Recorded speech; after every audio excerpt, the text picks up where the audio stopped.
A persistência e a perseverança são exortações que a palavra de Deus nos faz a manter e cultivar. No entanto, de uma forma muito específica em relação à oração, Jesus nos ensinou a importância da persistência. Fique comigo e nos próximos minutos nós vamos conversar a respeito disso.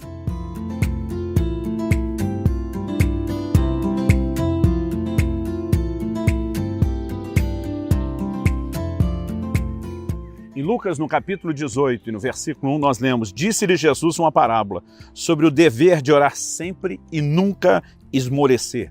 Essa palavra traduzida como dever, ela fala de necessidade. E nós precisamos entender que na vida cristã há uma responsabilidade, bem como uma necessidade do cristão, entender que ele deve orar sempre. Orar sempre não significa apenas que a vida de oração deve ser contínua, mas a própria parábola que o Senhor Jesus nos conta nos fará entender que ele está falando sobre orar sempre pelo mesmo assunto, até que a resposta chegue. Eu vou ler dos versículos 2 a 7 de Lucas 18. Havia em certa cidade um juiz que não temia Deus, nem respeitava homem algum.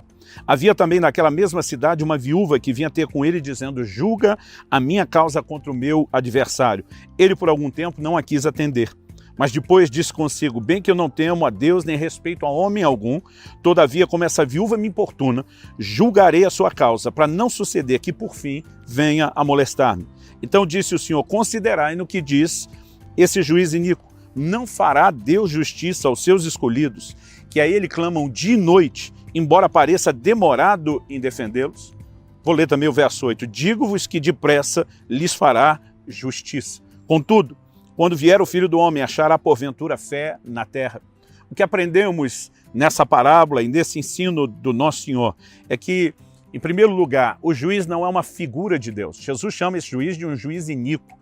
É alguém que atendeu essa mulher por razões egoístas, mais porque ele não queria ser incomodado do que porque ela tinha uma necessidade que merecia ser atendida. Esse juiz não é uma figura de Deus. Jesus o introduz na história para, na verdade, fazer um contraste. Ele está dizendo: se esse juiz já atendeu uma importunação, sendo um homem iníquo sem os bons valores, não fará Deus, que é bom, que nos ama, justiça aos seus escolhidos? Da mesma forma, quando Jesus diz que se um pai receber do filho pedido para um pão, não lhe daria uma pedra, se o filho pedisse peixe, ele não lhe daria serpente ou escorpião. Jesus no final diz assim: se vocês são maus, sabem dar boas dádivas aos filhos, quanto mais o Pai Celestial. Jesus não estava comparando, ele estava contrastando os pais naturais, que por natureza pecaminosa são maus, em relação ao Pai Celestial, que é bom. Da mesma forma, em relação ao juiz iníquo. Então, a primeira lição a ser tirada aqui é que ele não figura Deus, ele é apenas um contraste do Deus que é bom, que nos ama e que tem zelo e cuidado por nós. No entanto, ainda assim, Jesus está falando sobre o dever de orar sempre. E ele diz no verso 7, não fará Deus justiça aos seus escolhidos, que a ele clamam dia e noite. Então Jesus não está apenas falando de orar todos os dias, quando ele fala de persistirmos na oração, mas muitas vezes dia e noite. Ou seja, não só a cada dia, mas em momentos diferentes do dia. Isso precisa nos levar a uma conclusão.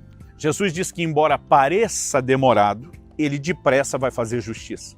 Muitas vezes pela nossa ansiedade ou porque não entendemos o timing, o tempo de Deus, para algumas coisas nas nossas vidas nós ficamos ansiosos que não está acontecendo. Mas Jesus está dizendo, não fique na perspectiva de que demora, acredite que depressa Deus vai responder e fique orando, persistindo na oração até que a resposta chegue.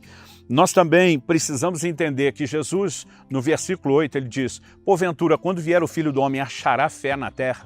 Ele está dizendo que uma das características do tempo do fim, próximo à vinda do Senhor, é que faltaria fé. Portanto, Jesus está relacionando a persistência na oração com a fé.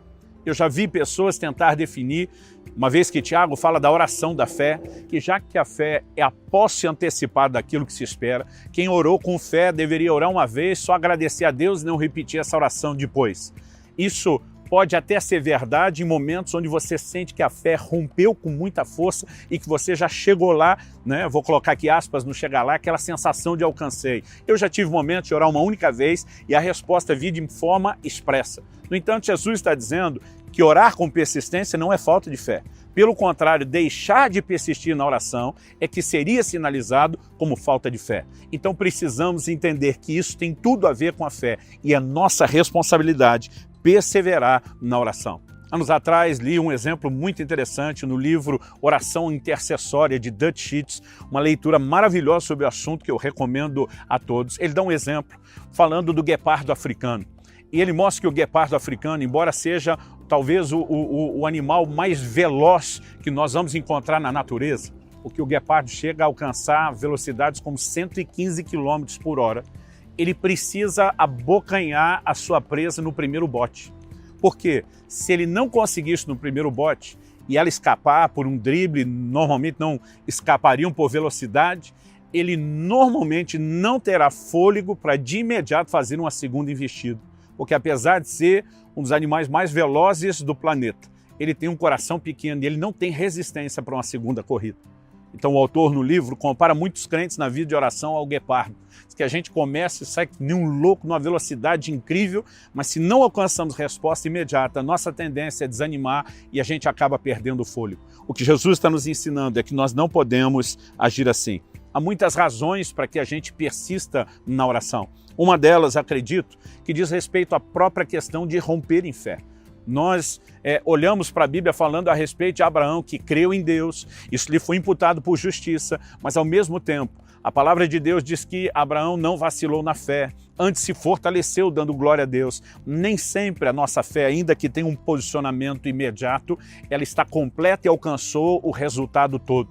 E muitas vezes nessa persistência de oração, que exige que nós coloquemos os nossos olhos em Deus e não na circunstância, a nossa fé é fortalecida. Então a Bíblia diz que Abraão, Romanos 4, verso 19, diz que ele não vacilou por incredulidade, mas se fortaleceu na fé, dando glória a Deus. Porque dar glória a Deus fortalecia a sua fé?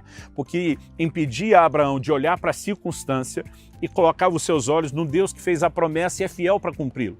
Da mesma maneira, quando estamos persistindo na oração, estamos nos lembrando de quem Deus é, do que Ele pode, como Ele muda e reverte circunstâncias, e essa persistência vai nos ajudar a romper em fé e, portanto, chegar ao resultado que esperamos. Em segundo lugar, nós podemos destacar o elemento de que há uma guerra no mundo espiritual, há uma batalha contínua acontecendo. Em Efésios 6,18, o apóstolo Paulo diz que a nossa luta não é contra a carne e o sangue. Diferente da nação de Israel, o povo de Deus da velha aliança, que lutavam contra pessoas, a Bíblia diz, nossa luta não é contra a carne e o sangue, mas sim contra principados, potestades, contra os dominadores desse mundo tenebroso nas regiões celestiais. E nessa batalha, nós precisamos entender a importância da oração. Quando olhamos para o livro de Daniel, no capítulo 10, nós vemos que o anjo do Senhor lhe aparece ao final de 21 dias de um jejum parcial. E o anjo diz para ele, Daniel, a tua oração foi ouvida desde o primeiro dia e foi por causa das tuas orações, das tuas palavras que eu vim. Agora pergunta, se a oração foi ouvida no primeiro dia e o anjo foi enviado para respondê-la já no primeiro dia, por que é que ele só chega no final das 3 semanas de jejum? O próprio anjo explica nos versículos 12 e 13 e diz, mas o príncipe da Pérsia me resistiu. Quando ele fala do príncipe da Pérsia, ele não está falando de um príncipe humano. Um príncipe humano não poderia resistir a um anjo.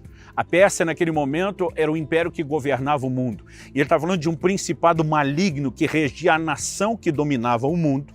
E isso é o significado de principado, são príncipes. Então, ele havia resistido o anjo no mundo espiritual. Há uma batalha acontecendo.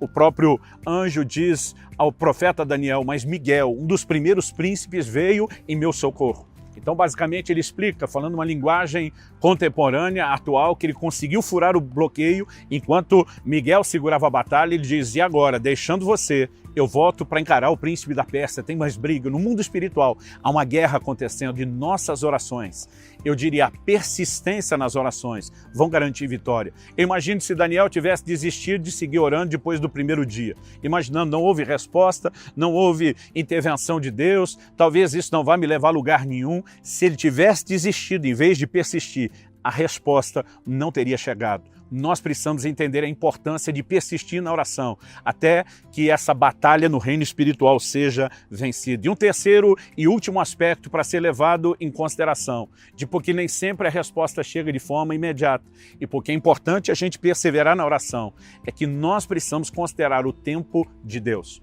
No Evangelho de Lucas, no capítulo 1, eu vejo uma ilustração incrível a respeito disso.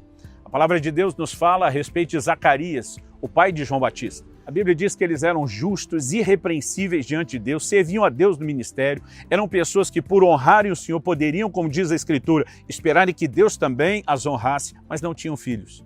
Depois de muito tempo, quando já eram avançados em idade, o anjo aparece para dar notícia de que aquela oração lá do início, Zacarias nem estava orando mais porque ele já não está mais nem acreditando na possibilidade de que agora na sua velhice algo aconteça, mas o anúncio é feito. Deus, quando ouviu aquela oração, ele decidiu não apenas dar um filho qualquer, mas o filho. Jesus fala a respeito de João Batista, dizendo que não há entre os nascidos de mulher maior do que ele. Mas quando Deus decidiu responder com algo tão bom, João Batista não podia ser liberado logo. Por quê? A Bíblia diz que Jesus vem na hora certa, na plenitude dos tempos. Então, o filho que Deus decidiu dar a eles precisava estar atrelado ao tempo da chegada de Jesus, o Filho de Deus. Eles tiveram que esperar, mas a espera foi recompensada. Não desanime. É nosso dever, é nossa responsabilidade persistir na oração.